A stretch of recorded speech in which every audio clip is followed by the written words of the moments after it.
Shalom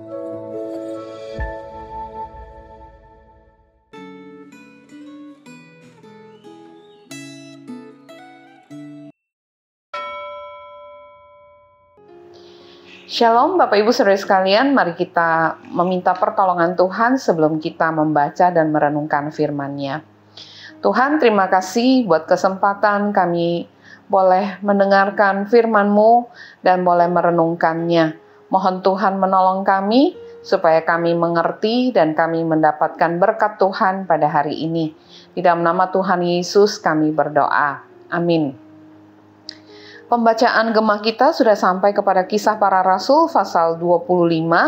Saya hanya akan membaca ayat yang ke-9 sampai ayat yang ke-11. Kisah Para Rasul 25, 9 mulai. Festus yang hendak mengambil hati orang Yahudi berkata, "Apakah engkau bersedia pergi ke Yerusalem, supaya engkau dihakimi di sana di hadapanku tentang perkara ini?"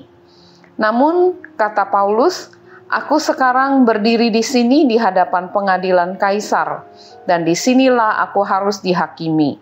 Seperti engkau sendiri tahu benar-benar, sedikit pun aku tidak berbuat salah terhadap orang Yahudi. Jadi jika aku bersalah dan melakukan kejahatan yang setimpal dengan hukuman mati, aku rela mati.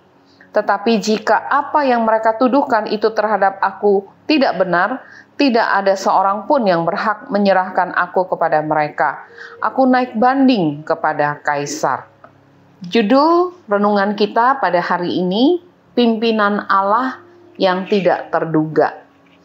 Festus, pengganti Felix, adalah wali negeri atau wakil pemerintah Romawi yang memerintah wilayah Yudea. Posisi Felix maupun Festus sama dengan posisi Pontius Pilatus yang memerintah Yudea pada masa Tuhan Yesus. Kasus yang dihadapi juga memiliki kemiripan, yaitu kasus tuduhan palsu yang dicari-cari. Baik Felix maupun Festus tahu bahwa sebenarnya Rasul Paulus tidak bersalah. Akan tetapi mereka tidak berani membebaskan Rasul Paulus karena mereka takut bahwa posisi mereka akan digoyang oleh para pemimpin agama Yahudi bila mereka membebaskan Rasul Paulus. Oleh karena itu mereka membiarkan saja kasus itu digantung tanpa penyelesaian. Felix adalah pejabat yang bermoral bobrok. Dia tidak hanya tidak berani mengambil keputusan, tetapi dia juga mengharapkan uang suap.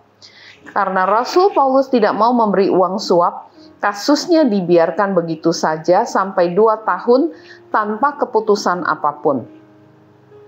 Pengganti Felix, yaitu Festus, juga tidak lebih baik daripada Felix. Dia bukan hanya tidak berani mengambil keputusan, tetapi dia juga ingin mengambil hati para pemimpin agama Yahudi, sehingga ia menantang Rasul Paulus untuk diadili di Yerusalem. Rasul Paulus tahu bahwa pergi ke Yerusalem itu sangat beresiko karena orang-orang Yahudi yang membenci dia sudah siap menyerbu dan membunuh dia bila ia dipindahkan ke Yerusalem. Oleh karena itu, Rasul Paulus memutuskan untuk mengajukan naik banding kepada Kaisar Romawi di ayat ke-11. Keputusan ini seperti keputusan yang diambil karena terpaksa. Akan tetapi, ditinjau dari kedaulatan Allah, keputusan naik banding ini membuat Rasul Paulus bisa melaksanakan misi untuk melayani di kota Roma dan memperoleh jasa pengawalan militer secara gratis. Dalam kehidupan kita, kadang-kadang kita harus memilih untuk mengambil satu keputusan yang terpaksa dipilih karena kita berada dalam keadaan terpojok. Keputusan itu mungkin merupakan keputusan terbaik dari semua pilihan yang seluruhnya tampak tidak baik.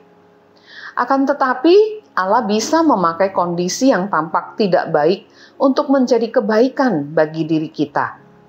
Bila kita mengasihi Allah, Allah pasti memberi yang terbaik bagi kita.